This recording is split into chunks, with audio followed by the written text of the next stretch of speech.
Hello friends and my dear students, आप लोग कैसे हैं। हमें आशा है कि आप लोग बहुत अच्छे होंगे और अच्छे से रहिए, मजे से पढ़िए। आज का जो टॉपिक है हमारा ज्यामितीय आकृतियों के आरेखन में वृत्त, ये ड्राइंग सब्जेक्ट से है।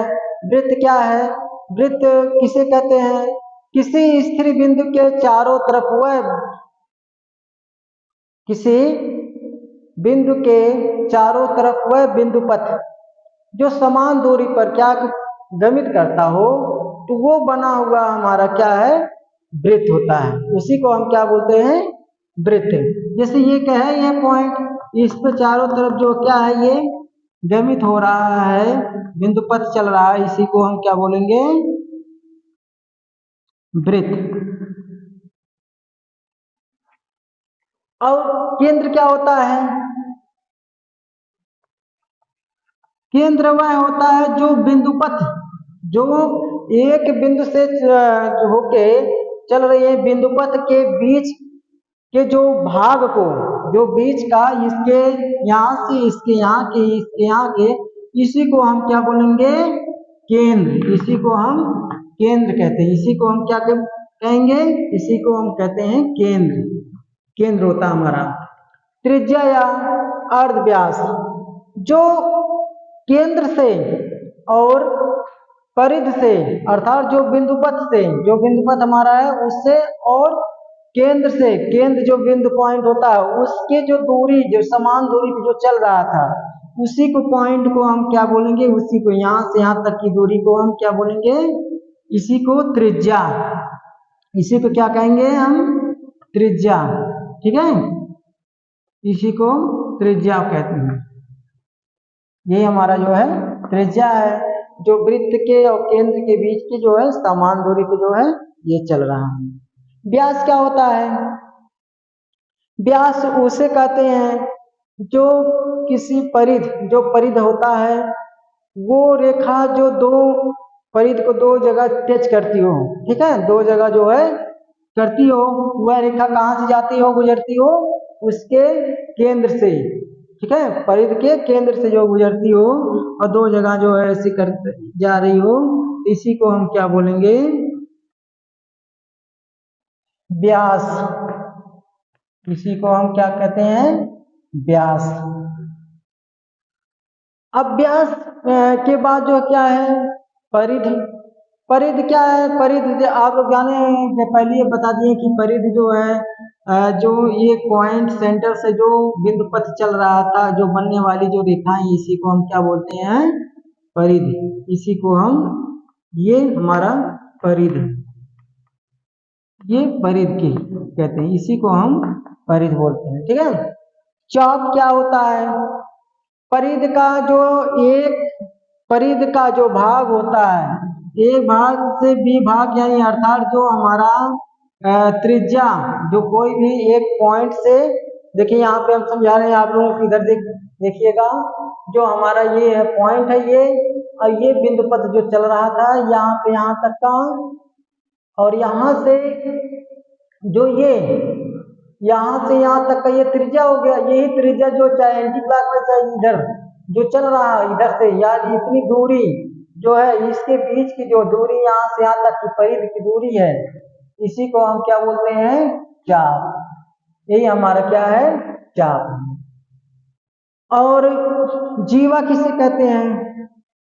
परिध से, एक पॉइंट परिध और दूसरे पॉइंट के परिध से जो रेखा खींची जाती है, उसके सेंटर से ना जाती हो, मतलब उसके केंद्र से वो रेखा ना जाती हो, अर्थात जैसे ये रेखा है, यही ये परिध है, ये परिध है, इसकी जो यहाँ से यहाँ तक की जा रही है, देखेंगे यहाँ से यहाँ तक की, इसी को हम क्या बोलेंगे? जीवा। इसी को हम क्या कहते हैं? जीवा। ठीक है, इसी को हम कहते हैं जीवा। जीवा की पहचान होती है कि ये सेंटर से नहीं जाता है। ठीक है।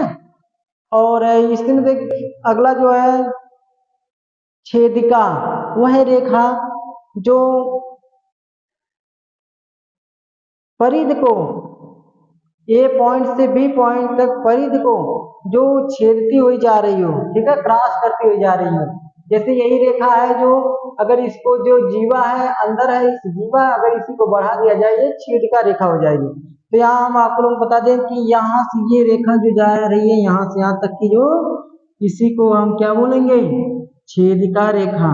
किसी को छेदिका रेखा, ठीक है।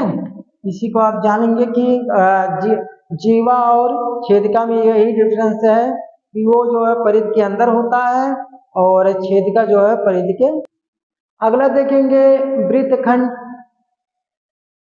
त्रिज्या खंड, वृत्तखंड और स्पर्श रेखाएं है। देखेंगे कि ये जो है त्रिज्या खंड किसे कहते हैं, एक त्रिज्या दूसरे त्रिज्या के बीच का जो भाग होता है उसी को जो त्रिज्या खंड सेक्टर बोलते हैं। इसी को हम क्या बोलते हैं, ये त्रिज्या खंड है। यही हमारा क्या है, त्रिज्या खंड, त्रिज्या खंड है। इसी को हम क्या कहते हैं, त्रिज्या खंड।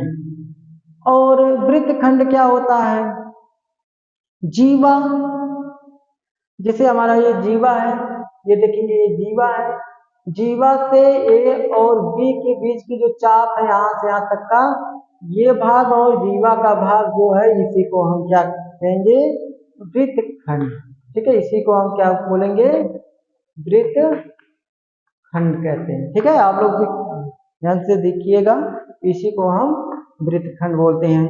अब अगला जो है स्पर्श रेखा क्या है, स्पर्श रेखा वह होती है जो परिधि को स्पर्श करते हुए जा रही हो। जैसे ये यहाँ देखेंगे ये हमारा सर्किल है, ये जो रेखा है देखिए ये रेखा देखेंगे, ये रेखा जो क्या है ये स्पर्श कर रही है, क्या कर रही है, ये स्पर्श कर रही है, ठीक है, स्पर्श कर रही है। इसी को जो है यानी ये रेखा और इसके जो परिधि से क्या कर रही है, ये स्पर्श कर रही है। इसी को जो क्या बोलेंगे हम, स्पर्श रेखा। क्या इधर हो कहीं भी हो किसी भी परिधि पर जो है कर रही है, इसी को हम स्पर्श रेखा बोलते हैं। और अर्धवृत्त क्या होता है, अर्धवृत्त में देखेंगे कि ये जो हमारा यहाँ से यहाँ तक का अर्थात जो है व्यास डायमीटर का आधा भाग, वृत्त का आधा भाग को हम क्या बोलेंगे, अर्धवृत्त। वृत्त का आधे भाग को क्या बोलेंगे, ये हमारा ये है, यहाँ से ये तक ये क्या है, जीवा है, इसी को हम क्या बोलेंगे, अर्धवृत्त। इसी को हम क्या बोलेंगे, अर्धवृत्त, अर्धवृत्त, ठीक है। और शकेंद्र वृत्त, उत्केंद्र वृत्त, शकेंद्र वृत्त और उत्केंद्र वृत्त, तो इसी को जो है हम क्या अर्धवृत्त बोलते हैं। अब देखेंगे शकेंद्र वृत्त क्या होता है, शकेंद्र वृत्त जो एक वृत्त के जो है अंदर, एक वृत्त के अंदर केंद्र से एक ही पॉइंट केंद्र से मान करके कई वृत्त बनाए जा सकते हैं, 2 वृत्त 3 वृत्त जो भी हो ऐसे बनाए जाते हैं, उसी को हम शकेंद्र। देखिए ये हमारा वृत्त है, यहाँ पे हम दिखा दे रहे हैं आप लोगों को, ये एक सेंटर है, इससे एक वृत्त यहाँ बन गया, एक वृत्त यहाँ बन गया, इसी के जो है जो वृत्त बना हुआ उसी को हम क्या बोलते हैं, शकेंद्र वृत्त। इसी को हम क्या बोलेंगे, शकेंद्र। अर्थात एक सेंटर से जो त्रिज्या समान दूरी पे एक वृत्त बना, इसी सेंटर को मानकर दूसरा वृत्त बना, एक वृत्त के अंदर जो वृत्त बन रहे हैं उसी को जो क्या बोलते हैं, शकेंद्र वृत्त है। अब अगला जो है उत्केंद्र वृत्त क्या होता है, उत्केंद्र वृत्त किसी वृत्त के अंदर सेंटर से ना बनाते हुए कहीं और वृत्त बनाइए, उसके अंदर ही यानी सर्किल के अंदर ही होना चाहिए, इसका इन रूल्स है। देखिए यहाँ पे एक सेंटर यहाँ, ये इसी में हम बता दे रहे हैं, यहाँ ये सेंटर है तो ये वृत्त यहाँ भी बन गया आपका, एक वृत्त यहाँ भी बन गया, और इस वृत्त के अंदर ही है, इस वृत्त के अंदर है, चाहे बड़ा बनाइए चाहे छोटा, इस वृत्त के अंदर ही है ये। तो ये इसी को जो क्या बोलते हैं, शकेंद्र, इसी को क्या उत्केंद्र वृत्त, इसको उत्केंद्र वृत्त बोलते हैं, ठीक है। तो अलग अलग प्रकार के उत्केंद्र वृत्त आपका हो गया, और ये आप लोगों को बताया गया है कि जो वृत्त के अंदर जो कितने पार्ट्स क्या हैं ज्यामितीय आकृतियों में, तो त्रिज्या, अर्धव्यास, व्यास, परिधि, चाप, जीवा, छेदिका, वृत्तखंड, त्रिज्याखंड, स्पर्श रेखा, वृत्त, अर्धवृत्त, सकेंद्र वृत्त, उत्केंद्र वृत्त, ये सब आप लोगों को बताया गया। और आप लोग अच्छी तरीके से वीडियो को एक बार ना 2 बार देखिए और अच्छी तरीके से समझते रहिए और पूर्ण रूप से देखिए। धन्यवाद, नमस्कार।